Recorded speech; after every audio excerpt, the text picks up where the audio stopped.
He is a leading property expert and a coach for first-time home buyers. From Brisbane, Australia, Clayton Tierney.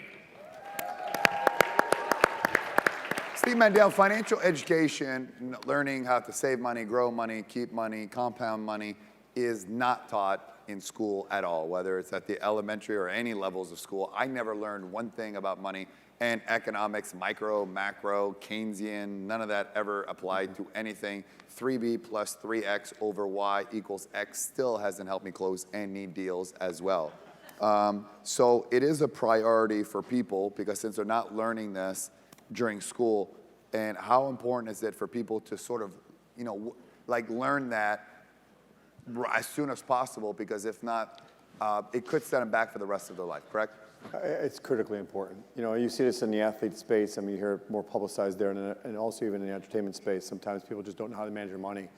They're smart at what they do in their given profession, but if you don't prepare for what's tomorrow, it's very difficult. So I think to get that information, a lot of it you have to rely upon yourself. I talked about earlier in my program, really talk about being a sponge, going out there, researching for yourself, talking with people with authority and experts, as long as you brought that up in your first question. Find experts in that space. You're never going to learn enough just by kind of talking to your friends. People go to school for that. They're in business. They work with hedge funds. They're working with all types of groups in banking.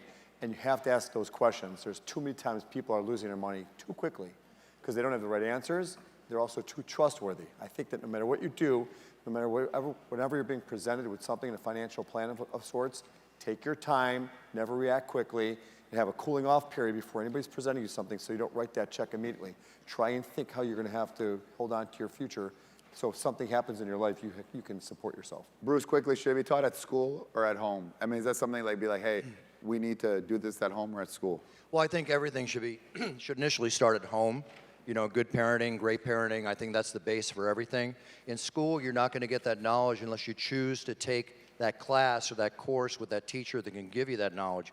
Me personally, I had my first piece of real estate when I was 18 years old. I had my fourth piece of real estate when I was 22. But I don't think I learned how to invest properly in real estate till I was in my 30s. And it came from trial and error at the same time. I wish I had that direction. So Clayton is the man when it comes to first-time home buying and other things as well in Australia. What do you have to say?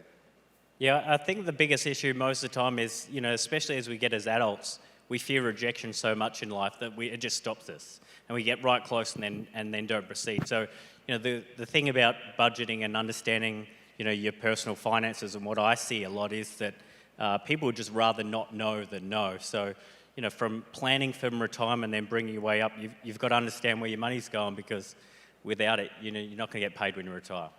Thank you, buddy. Good job. Great. Thank you very much. Have a good one.